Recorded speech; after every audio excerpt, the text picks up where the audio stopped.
저희들 오늘 에스라서 10장 1절에서 4절 말씀 가지고 에스라의 개혁이라는 제목으로 함께 말씀 나누겠습니다.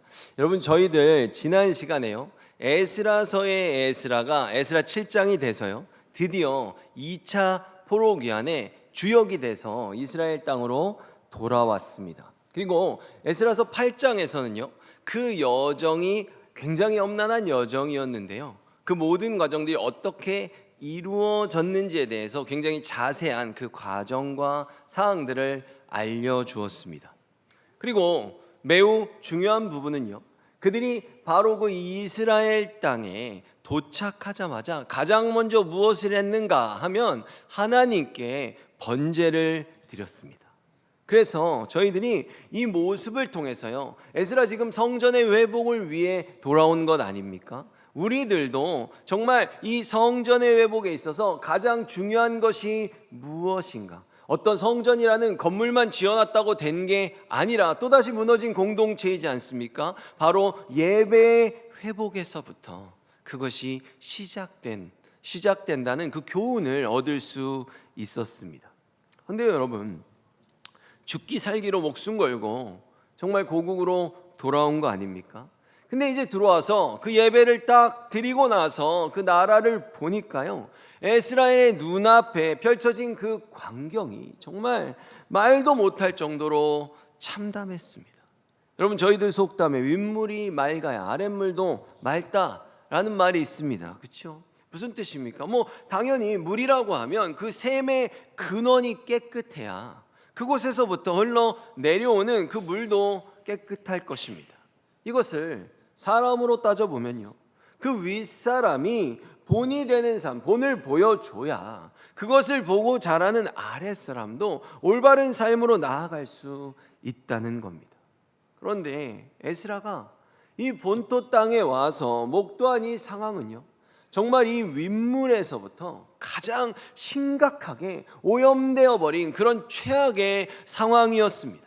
그래서 에스라서 9장 2절을 쉬운 성경으로 보면요, 이스라엘 사람들은 유다 사람이 아닌 다른 민족들의 딸을 아내와 며느리로 맞아들여 이스라엘 백성의 거룩한 피가 이 땅에 사는 세상 민족들의 피와 섞이게 되었습니다.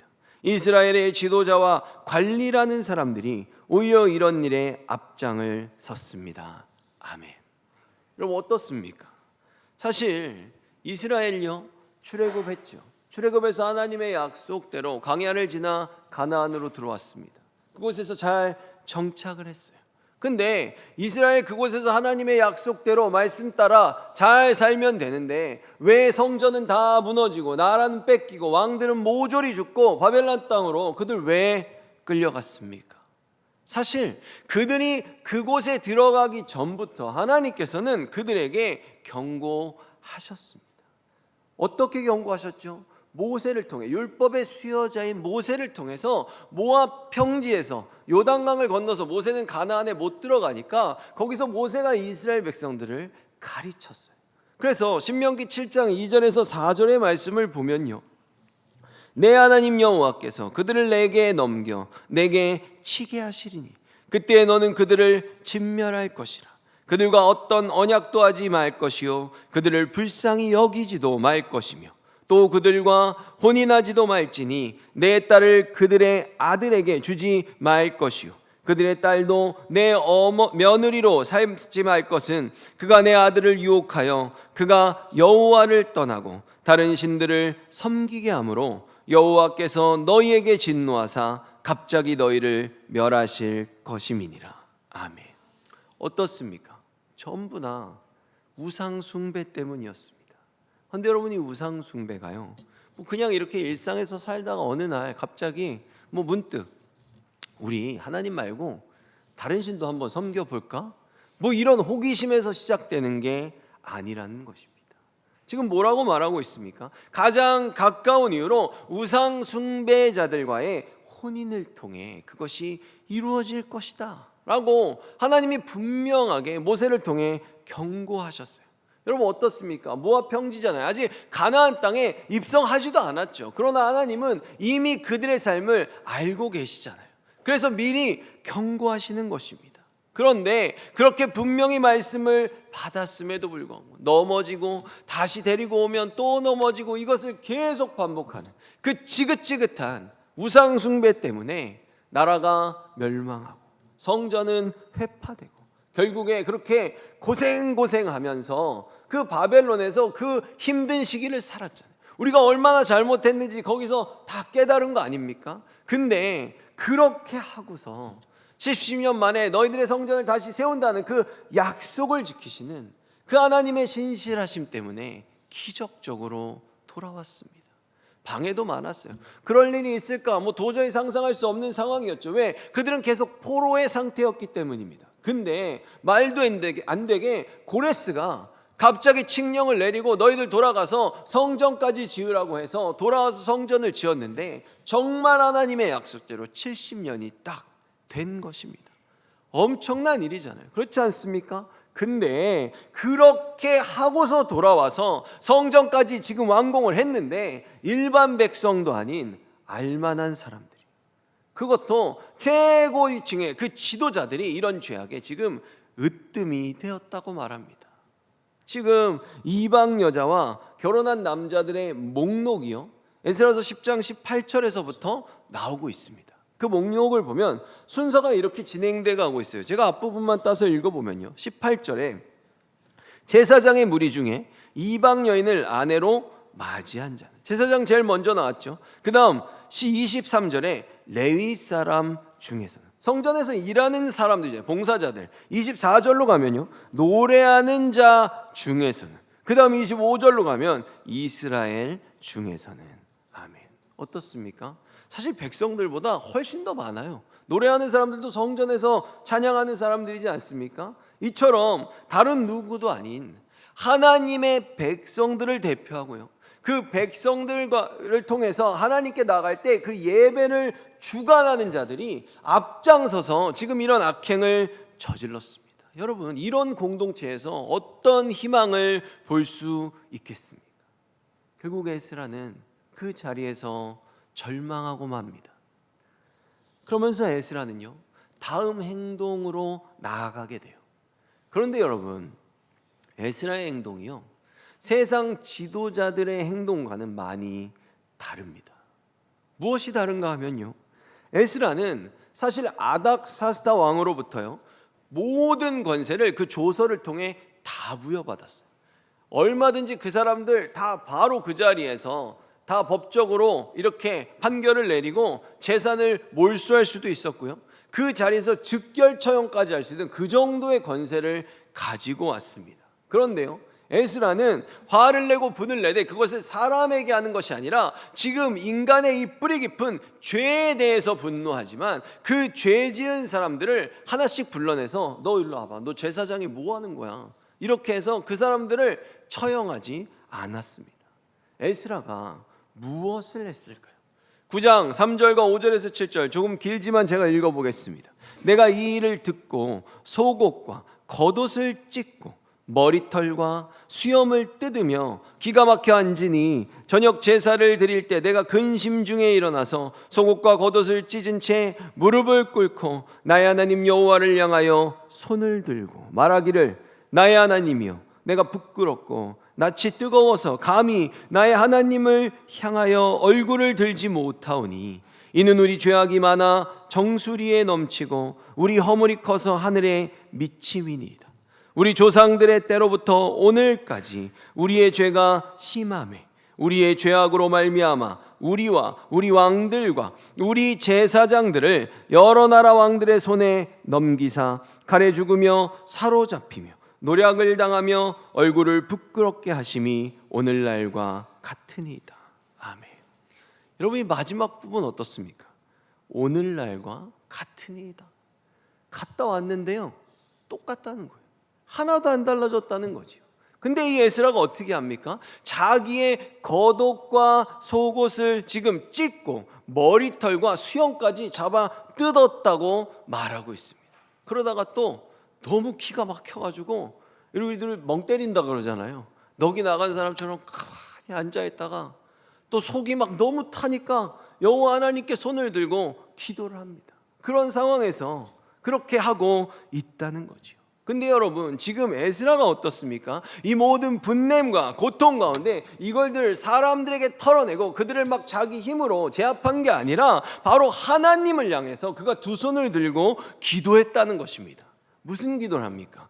회개의 기도를 드렸습니다. 여러분, 헌데요, 지금 에스라를 보면요, 에스라가 뭐라고 말합니까? 내가 부끄럽고 내 낯이 뜨거워서 감히 하나님의 얼굴을 보지 못한다, 고개를 들지 못한다라고 말하는 것이죠. 근데 이 에스라가 드리는, 지금 혼자서 옷 찢고 뭐 수염도 뜯고 머리털도 뽑고, 이게요 당시에 그 극한의 슬픔을 나타내는 행동인데요, 이 정도로 심각하게 이 슬픔을 나타내는 행동은 성경 전체에서 에스라가 유일합니다. 근데 그가 기도로 들어가면서요, 주어가 달라집니다. 주어가 달라져요. 주어가 어떻게 달라집니까? 우리라고 부르고 있어요. 우리의 죄악으로 말며 우리와 우리 왕들과 우리 조상들과 우리 제사장들이 많은 죄를 지었습니다. 여러분, 따지고 보면 뭐 에스라가 뭘 잘못했습니까? 에스라 방금 도착했잖아요. 엄밀히 말해서 에스라는 아무 잘못이 없습니다. 그런데 에스라는 지금 어떻게 하고 있어요? 하나님의 백성들을 이끄는 지도자로서, 그러면서도 동시에 그 공동체의 지체로, 일원으로서 에스라는 지금 이 죄악 앞에서 절대로 나와 너를 구분하고 있지 않습니다. 나는 잘하는데 넌 되게 못하네, 나는 천국 갈 것 같은데 너는 아무래도, 뭐 이런 식으로 하지 않고 있어요. 에스라는 철저하게 우리라는 표현을 사용하고 있습니다. 여러분, 바로 이것이요 참된 하늘 백성의 모습입니다. 고린도전서 3장 16절을 보면요, 너희는 너희가 하나님의 성전인 것과 하나님의 성령이 너희 안에 계시는 것을 알지 못하느냐. 아멘. 여러분, 이 고린도전서 3장 16절에는요 아주 흥미로운 점이 드러나고 있습니다. 무엇이냐면요, 우리나라는 사과 먹으라 그럴 때요, 너 사과 하나 먹어, 넌 그럼 사과 2개들 먹을래? 이렇게 무슨 복수와 단수를 구분해서 표현하지 않잖아요. 저희 언어는 그렇지 않습니다. 근데요, 외국어는 충분히 그것을 나눠야만 그것이 매우 확연하다는 거죠. 근데 지금 이 3장 16절에는 우리가 알 수 없는 그 부분들이 나오고 있습니다. 무엇이냐 하면요, 너희가 하나님의 성전인 것과 라는 표현에서 너희라는 단어는 복수예요. 근데 너희가 하나님의 성전이라고 말할 때 성전은 단수입니다. 무슨 뜻입니까? 이 세상에 지금 저희 대림교회에 아무리 많은 성도들이 더 많이 찾아오고, 아니 이 땅의 모든 교회 가운데 수많은 그리스도를 믿는 사람들이 돌아온다 할지라도 그들이 이루는 그 성전은 어떻다는 겁니까? 언제나 하나입니다. 이게 뭐예요? 우리가 예수 그리스도를 믿게 되면요 어떻게 표현합니까? 주님이 내 안에, 내가 주 안에 라는 표현을 성경에서 쓰잖아요. 근데 이거는요 히브리어에서요 둘이 완전한 하나가 돼서 뭐 어디가 얘고 어디가 얘인지 구분할 수 없을 만치 완전한 하나, 혼연일체가 됐을 때 쓰는 표현입니다. 이렇게 문학적으로 쓰는 거예요. 그래서 바로 우리가 예수 그리스도를 믿게 됐을 때, 주님을 믿게 됐을 때 나하고 주님이 어떻게 됩니까? 그렇게 되는 거예요. 내가 주님 안에, 주님이 내 안에 완전한 하나가 되는 거죠. 근데 우리의 한 명의 신앙으로 볼 때는요 내가 예수 그리스도를 1대1로 인격적으로 믿는 게 맞습니다. 근데 문제는 뭡니까? 더 그 뒤에 보이는 게 뭐예요? 내가 주님과 하나가 되잖아요. 근데 내가 주님과 하나 될 때 이때 동시에 일어나는 일이 뭐냐 하면 이미 예수 그리스도를 믿음으로 주님과 하나 된 사람들과 우리도 하나가 되는 순간을 맞이하는 것입니다. 형제와 자매가 하나가 되는 거예요. 우리가 보통 예수님한테 이런 단어를 쓰기가 그렇지만 설명하기 위해 예수님이라는 존재를 매개체로 해서 내가 주님과 하나가 되면요 여기서 다른 사람이 예수님을 믿는 거잖아요. 예수님을 중심에 두고 우리가 전부 다 하나가 되는 역사. 그래서 우리는 전부 다 하나의 성전이 되는 것입니다. 그렇게 우리가 하나의 운명 공동체가 되는 거예요. 누구를 통해서요? 예수 그리스도를 통해서 그리하는 것입니다. 그러면 여러분, 지금 이렇게 하나 된 공동체가 바로 우리들에게 찾아오는 그 죄의 문제를 어떤 시선으로 바라봐야 하는 것입니까? 에스라가 지금 그 해답을 주고 있다는 것입니다. 내가 죄를 지으면요, 결코 나 하나의 죄의 문제로 끝나지 않는 거예요. 나의 그 죄의 영향력이 우리 공동체 전체, 아니 하나님의 교회, 성전 전체에 그 영향을 끼치는 것입니다. 여러분, 생각해 보면 정말 그렇지 않습니까? 뭐 우리가 했어요? 우리가 안 했죠. 근데 이 세상에요, 세상 사람들도 도덕적으로 잘 하지 않는, 하나님의 법을 지킨다는 사람들이 도덕적으로 세상 사람들도 잘 못하는 그런 죄악들을 기독교인들이, 막 지도자들이 저질러 버리니까 우리가 안 했어도 상관없어요. 우리들 보고 다 똑같이 말하지 않습니까? 개독교라고. 여러분, 그게 우리가 했습니까? 아니죠. 근데 난 안 했으니까 괜찮아라는 생각이 아니라는 거예요. 지금 성경이 말하는 공동체를 바라보는 시각은 절대로 그 사람만 욕먹고 손가락질 당하고 끝나지 않습니다. 우리가 함께 당하는 거예요. 바로 이것이 주님의 공동체고요, 예수 그리스도의 몸된 교회를 정확하게 이해하는 모습입니다. 그래서 우리들은 나만 구원받는 게 아니라, 너는 내가 보니까 구원 못 받겠다, 뭐 이런 게 아니라, 우리가 지금 함께 세워져 가야 되는, 아니 정말 그럴 수밖에 없는, 우리는 하나의 몸된 교회입니다. 그러한 연유로 우리가 죄를 대할 때요, 더욱 조심해야 됩니다. 우리는 더욱 경계해야 돼요.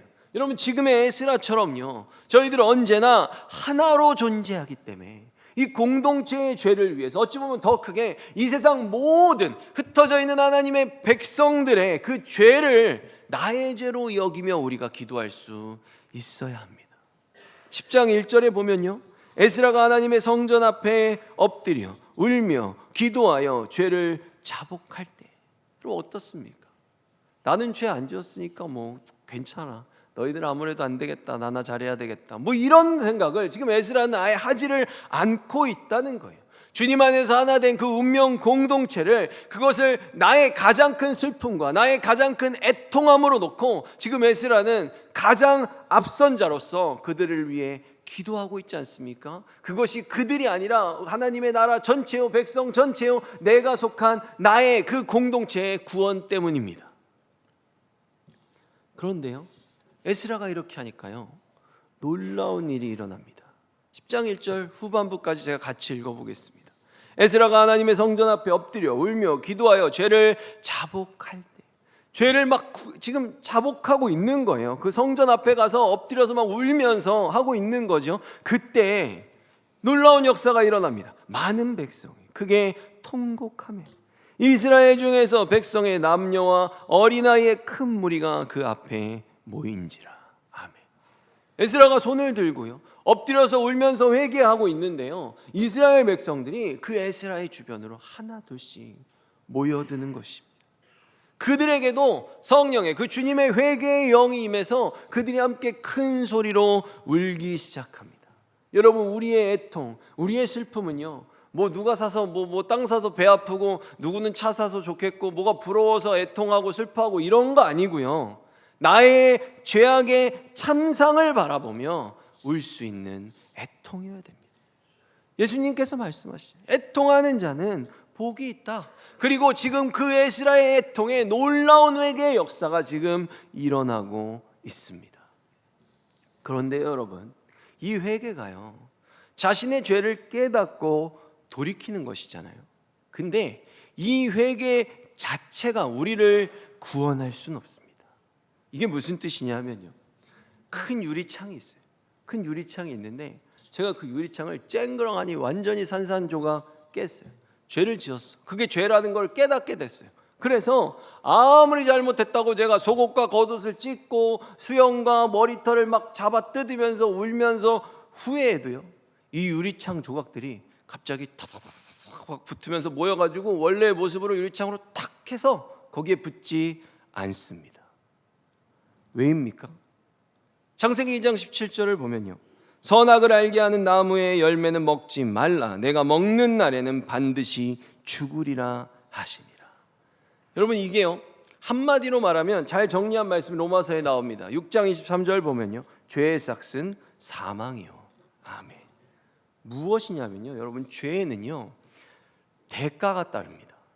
하나님이 처음 창조하실 때부터 정하신 법이에요. 죄를 지으면 반드시 죽습니다. 그래서 지금 에스라를 보면요, 그가 어떤 사람입니까? 에스라가요, 저희들 지난 시간에 다뤘지만 율법에 있어서라면 이스라엘의 역사사상 가장 뛰어난 율법학자입니다. 그런데 그 에스라가 그 율법의 지식으로요, 지금 무엇을 합니까? 죄악에 빠져있는 이스라엘 백성들은 도저히 볼 수 없는 그 죄악의 참상을 에스라는 보고 있어요.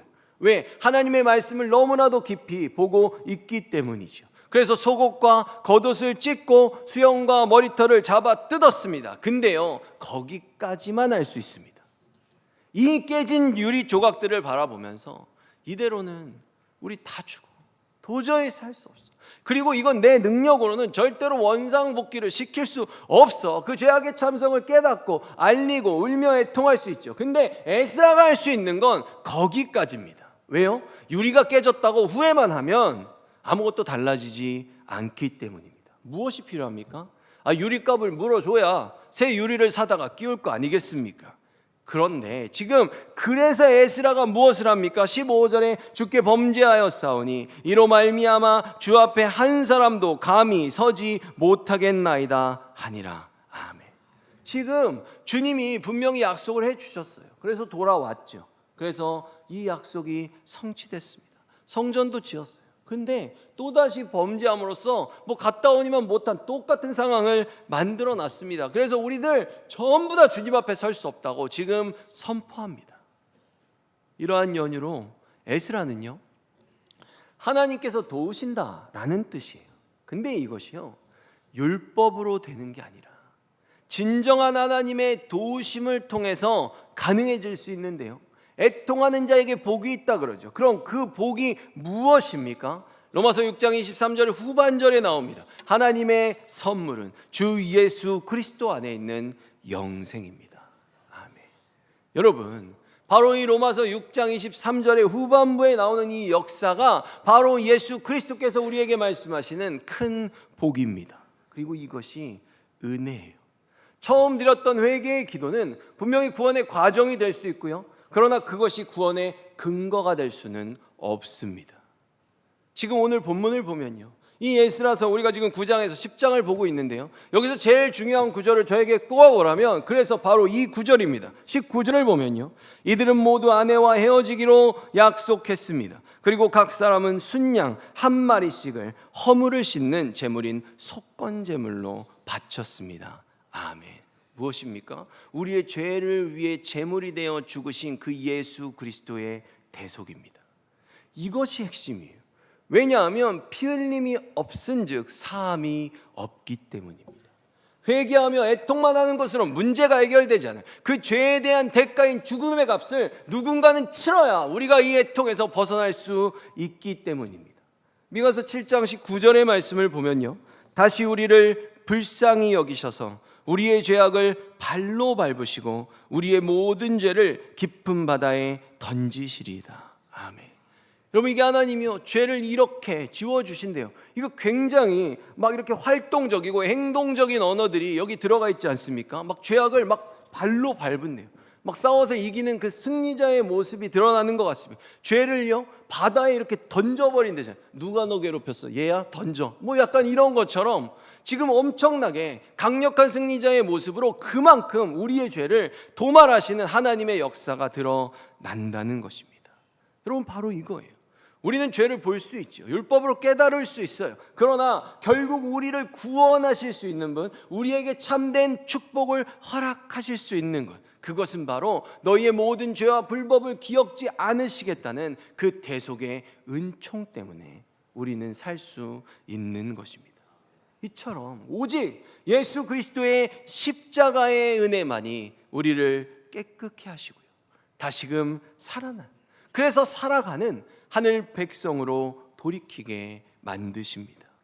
그래서 저희들이요, 이 에스라서를 보면서요, 무슨 에스라가 너무 뛰어나, 잘했어, 똑똑하대, 개혁했대, 이게 아니라 지금 이 부분을 절대로 놓치면 안 됩니다.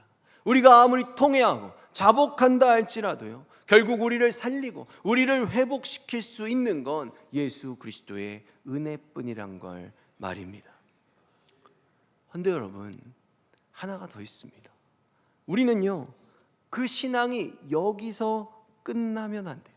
우리의 신앙은 여기서 한 발자국 더 나가야 됩니다. 그게 뭐냐면요, 죄를 바라보며 자복하고 그리고 주님의 은총을 통해 우리가 죄를 씻지요. 그 다음에는 결단해야 됩니다. 실제 삶으로 나아가서요, 다시는 내가 유리를 깨지 않도록 나의 삶의 죄된 습관들을 다 잘라내고 끊어내는 그 결단이 우리 가운데 있어야 하는 것이죠. 여기까지 가야 되는 것입니다. 그래서 에스라는 통회하고 자복했고요, 속건제를 드려서 은혜를 입었습니다. 그 다음 이스라엘의 모든 백성들을 모아놓고 그들의 삶을 말씀으로 개혁해 가기 시작합니다. 왜냐하면 죄를 끊어내는 온전한 결단과 삶의 개혁은 주님의 말씀으로 돌아가는 것이기 때문입니다. 그것을 하지 않으면요, 이스라엘 백성들 지금 이렇게 사는 것처럼 결국 개가 토한 것으로 돌아가고 돼지가 씻었다가 더러운 구덩이에 다시 들어 눕는 일이 벌어질 수밖에 없기 때문입니다. 그래서 에스라가 2절과 3절에 그러나 이스라엘에게는 희망이 있습니다. 이제 우리 하나님 앞에서 언약을 맺읍시다. 당신의 충고와 하나님의 명령을 존중하는 사람들의 가르침대로 우리가 다른 민족의 여자와 그 자녀들을 다 쫓아내겠습니다. 하나님의 율법대로 하겠습니다. 아멘. 그래서요, 그 백성들 가운데요, 이방 여인을 아내로 취한 사람들을 철저하게 조사합니다.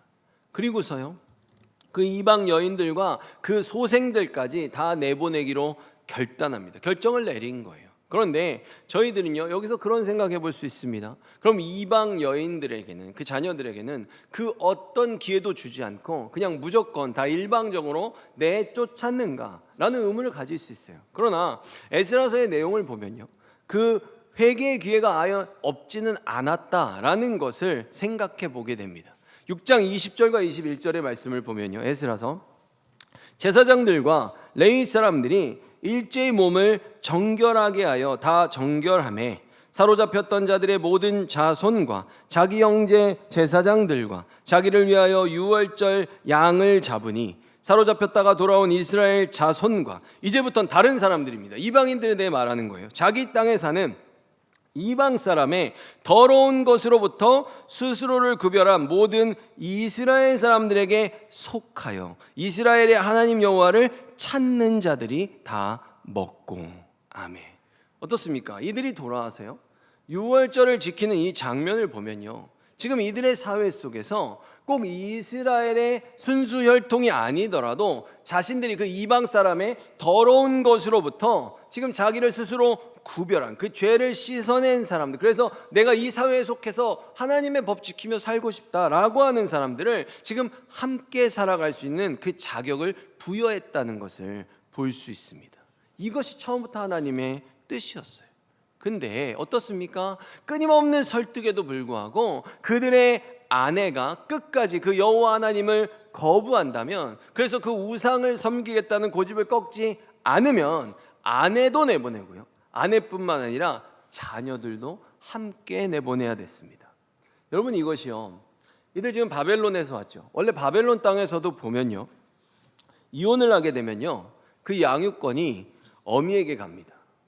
그리고 유대인들도 보면요, 유대인들이요, 자기들 안에서도 진짜 유대인하고 좀 이렇게 보통 유대인들을 나누거든요. 근데 그것을 나눌 때요, 진짜 유대인이 되는 기준은 남자 쪽이 아니라 엄마가 그 기준입니다. 무슨 뜻입니까? 그만큼 하나님께서 어머니에게 부여한 영적 책임이 크다는 겁니다. 그런데 이 에스라의 개혁은요, 말씀의 기준으로만 보면요, 우리가 뭐 그럴 수도 있죠. 정말로 그래, 말씀에 보니까 아니네, 내가 잘못했어, 그냥 아내도 나가고 야 너도 나가, 이렇게 했겠습니까? 어떻게 그렇게 해요? 그잖아요. 내 가족이고 내 자식인데. 그래서 지금 그런 상황 속에서 마치 자신의 사지를 끊어내는 듯한 그 고통의 순간이지 않습니까? 그래서 지금 이 기록을 보면요, 에스라서에 이런 기록이 나오고 있어요. 그것에 대해 반발했던 사람들이 있었다는 거죠. 15절을 보면요, 오직 아사엘의 아들 요나단과 디과의 아들 야스야가 일어나 그 일을 반대하고 무술람과 레이 사람 삽부대가 그들을 돕더라. 아멘. 어떻습니까? 요나단 그리고 지금 또 야스야라는 사람이 극렬히 반대한 거예요. 그리고 몇몇 사람들은 그들을 지지했다는 거죠. 그런데 여러분, 저희가 생각해 볼 것은요, 아무리 인간의 정이 앞서고요, 또 상황과 환경이 잘 받아들여지지 않을 수 있습니다. 근데 문제는 우리는 사람들 앞에서는 괜찮은데요, 우리가 결국 이 문제를 갖고 우리는 어디에 서야 됩니까? 하나님 앞에 서야 돼요. 우리가 정말로 궁극적으로 하나님 앞에 서게 되면요, 결국 죄는 죄일 뿐입니다.